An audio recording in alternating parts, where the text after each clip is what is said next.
Fire service question papers नहीं भी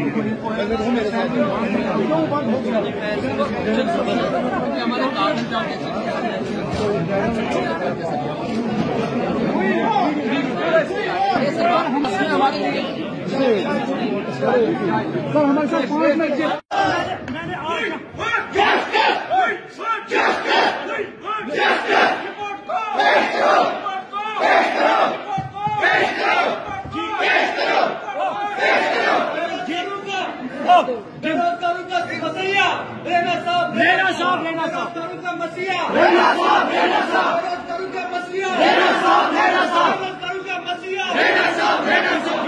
जी sir, उसके बाद सारे एस्पिरेंट ने मैंने यहाँ पे उन एस्पिरेंट को बुलाया जो रिप्रेजेंटेटिव है। मैंने सारे एस्पिरेंट को यहाँ पे नहीं बुलाया।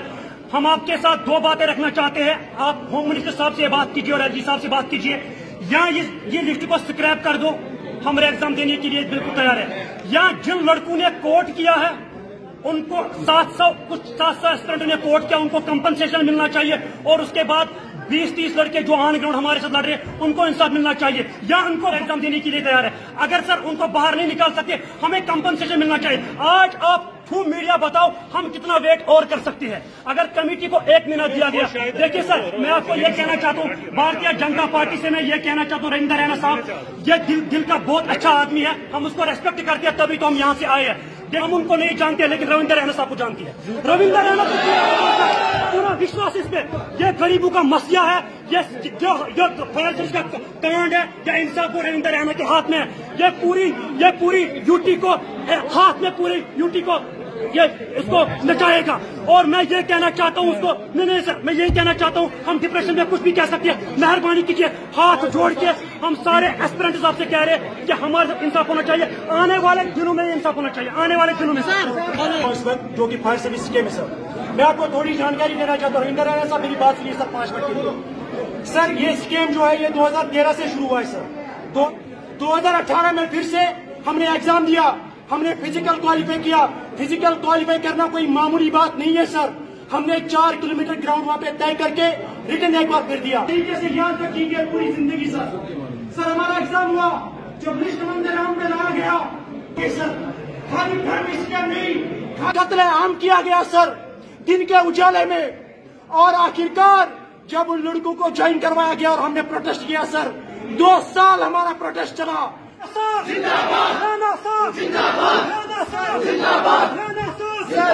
सर अगर हम किसी को जानते हैं तो रविंदर रैना साहब को जानते हैं। हम आज आपके पास आए किस वजह से आए सर?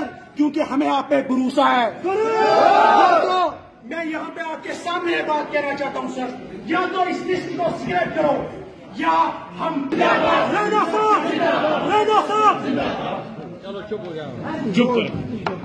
मीडिया में आप बोलोगे वायरल करो, शेयर करो, कितने दिन करेंगे? 2 दिन करेंगे, 3 दिन करेंगे, चौथे दिन नई न्यूज आ जाएगी।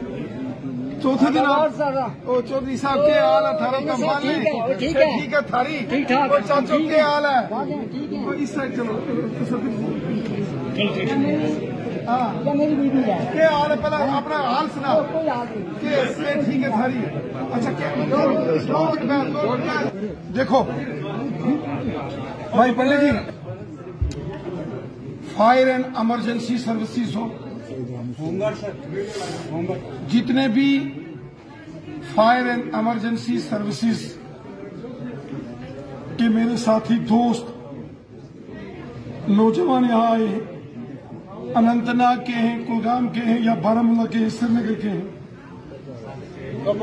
कुपवाड़ा के आए हैं। देखो मेरी एक बात सुन, मैं हमेशा आपके साथ खड़ा रहा। जहां आपने आवाज उठाई मैंने आपकी आवाज और बुलंद करके उठाई। कोई जगह मुझे बताओ जहां मैंने आपका जिक्र ना किया हो और आपको मेरे से गिला। जितना मैंने आपके लिए बोला है, जितना हमने आपके लिए मेहनत की है, मुझे नहीं लगता कि किसी सियासी और किसी लीडर ने आपके लिए इतना बोला। ठीक है, और मैं आपकी मदद के लिए निकला या आपकी के साथ खड़ा हुआ सिर्फ इसलिए कि मुझे आपकी इज्जत है और मैं ये मानता हूं जो इस नेंगरू साहब ने उस रोज मेरे ऑफिस के बाहर जो पूरी डिटेल एक एक किसने बोली थी, उस डिटेल को देखकर पढ़कर जो बात आप सब कहते हो या ये जो आप बोलते हो वो साफ साफ उससे झलकता है। हालांकि मैं कोई जज नहीं हूं, मैं कोई इंक्वायरी कमीशन को हेड नहीं कर रहा, लेकिन मैंने देखा जो नेहरू साहब ने और आप सब ने जो डिटेल मेरे सामने रखी, मैंने आपका मसला कई मर्तबा एलजी साहब के जेरे गौर लाया, होम सेक्रेटरी साहब के साथ आपके साथ गया, आपकी आवाज में आवाज मिला के काम की। क्यों? क्योंकि मेरी जिंदगी का एक असूल है, ईमानदारी से काम करता हूं और हमेशा सच बोलता हूं और गरीबों के लिए लड़ता हूं, इंसाफ के लिए लड़ता हूं। आप सबने यहां हमारे बारामूला के एक साथी ने जो जो जिक्र किया, मैं जब आपका कोई प्रोटेस्ट चाहे प्रेस कॉलोनी में हो या कहीं भी, जब मैं देखता हूं तो मैं हमेशा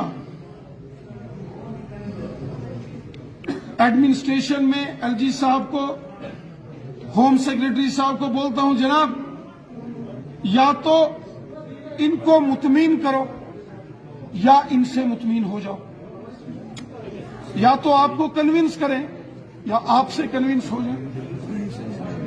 इतना लंबा प्रोटेस्ट कोई नहीं करेगा, मैंने नहीं देखा, क्योंकि कुछ ना कुछ हकीकत है। और मैं आपको बोलूं, जिस रोज वो ज्वाइनिंग हुई थी जनाब मोहतरम, उस दिन संडे था, उस दिन तो आप मुझे नहीं मिले थे, लेकिन मैंने उस रोज कहा था कि ये जो मजलूम और गरीब बच्चे हैं इनके साथ नाइंसाफी हो गई। कहा था कि नहीं कहा था? बताइए। आपकी आवाज में बुलंद बन के बोला था कि नहीं बोला था?